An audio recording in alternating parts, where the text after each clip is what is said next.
Duarbaguri MEC constituency angkang Deithor Hanboka longkedo Harlongbi Velongbi College along kedamtang pai ni pai thongke barni ingdeng krephli freshers meet Kepaman pon.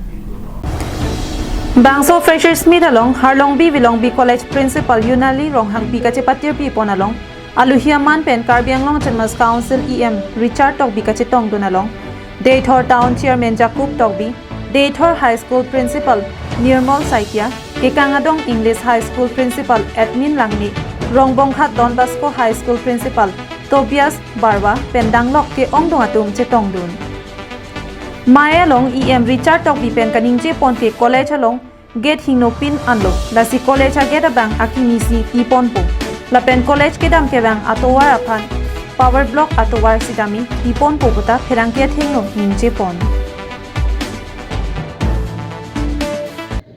krephli ingdeng freshers social meet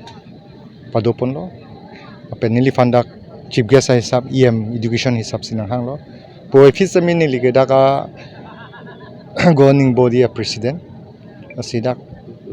a college lo tum pangrum pet pen first year la pen TDC first semester an total 173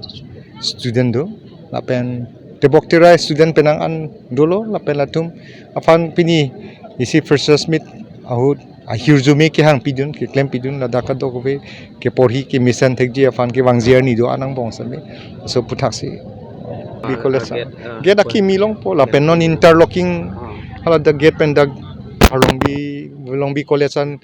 already survey korelo the interlocking atowar non September first week ang bong penching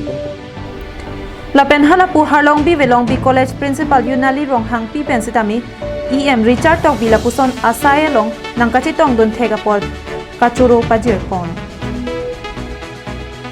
To pini abanggadak Harlongbi Velongbi College along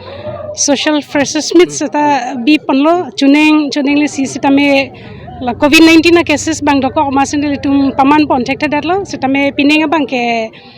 freshers meet ingdeng krephli ingdeng sendiri tumpaman pon bomlo lasi TDC first semester along 54 student do lapen HS first year along 122 student bang dolo lasi la tumpan se freshers program bangke pini deng pon lo lam bangke nengarong par piklo athe ke damtang pinang na ningkan setane lian ningkan wang ta action plan along seta jogdun bomlo seta me lapuson mane scheme avedet ta hypo lasi pineng bangke la PWD route pendak college arlo anke survey seta me wangatlo la penon kilongji abangke angring doatlo la sila prusru do bangke longpo la pen gate seta menon kiban pinak pro pasinon banga kimisi nang pipo pusi sar seta me chichakan survey bang kuriadlo News report Karbinglong live